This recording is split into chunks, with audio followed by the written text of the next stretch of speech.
भारतीय संविधान में महिलाओं के उत्थान के लिए विभिन्न उपाय एवं कानूनी प्रावधानों को बताएं। रूपरेखा सिनॉप्सिस। प्रस्तावना।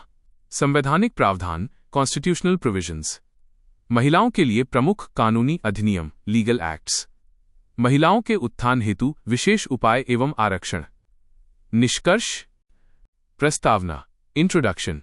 भारतीय संविधान के निर्माता इस तथ्य से भली भांति परिचित थे कि सदियों से भारतीय समाज में महिलाओं की स्थिति उपेक्षित रही है। इसीलिए संविधान में न केवल पुरुषों के समान अधिकार दिए गए बल्कि महिलाओं के सशक्तिकरण और उत्थान के लिए सकारात्मक भेदभाव पॉजिटिव डिस्क्रिमिनेशन के सिद्धांत को भी अपनाया गया।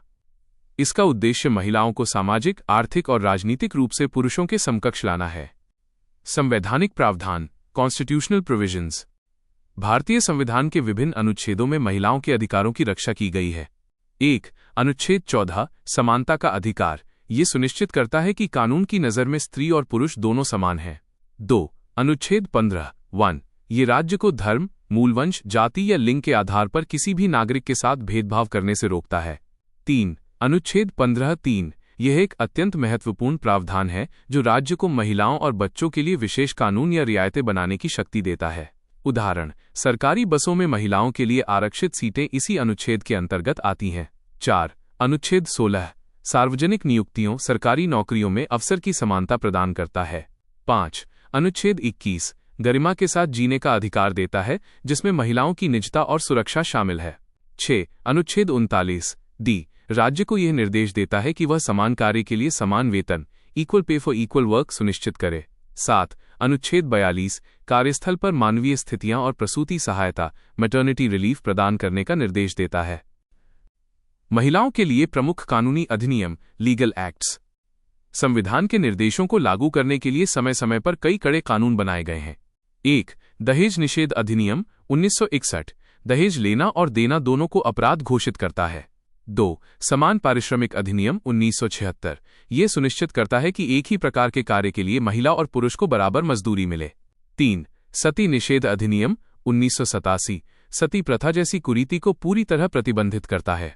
4. घरेलू हिंसा से महिला संरक्षण अधिनियम 2005 महिलाओं को घर के भीतर होने वाली शारीरिक, मानसिक या आर्थिक प्रताड़ना से सुरक्षा प्रदान करता है। 5. कार्यस्थल पर यौन उत्पीड़न रोकथाम, निषेध और निवारण अधिनियम 2013 इसे विशाखा गाइडलाइंस के बाद बनाया गया ताकि कामकाजी महिलाएं सुरक्षित महसूस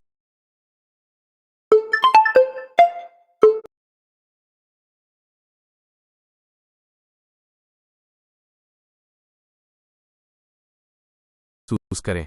6. हिंदू उत्तराधिकार अधिनियम संशोधन 2005 बेटियों को पिता की पैतृक संपत्ति में बेटों के बराबर अधिकार प्रदान करता है।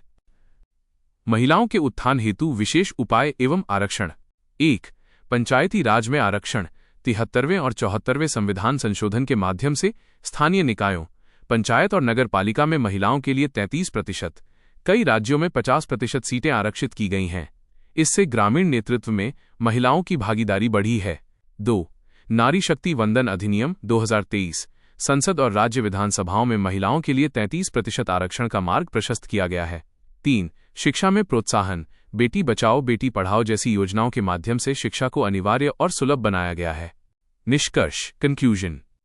निष्कर्षतः भारतीय संविधान और कानून महिलाओं को एक सशक्त सुरक्षा कवच प्रदान करते हैं। कागजी तौर पर भारत में महिलाओं के पास विश्व के कई विकसित देशों से भी बेहतर अधिकार हैं। हालांकि इन प्रावधानों की वास्तविक सफलता इस बात पर निर्भर करती है कि समाज अपनी मानसिकता कितनी बदलता है और महिलाएं स्वयं अपने अधिकारों के प्रति कितनी जागरूक होती हैं। शिक्षा ही वह माध्यम है जिससे इन कानूनी उपायों को धरातल पर उतारा जा सकता है।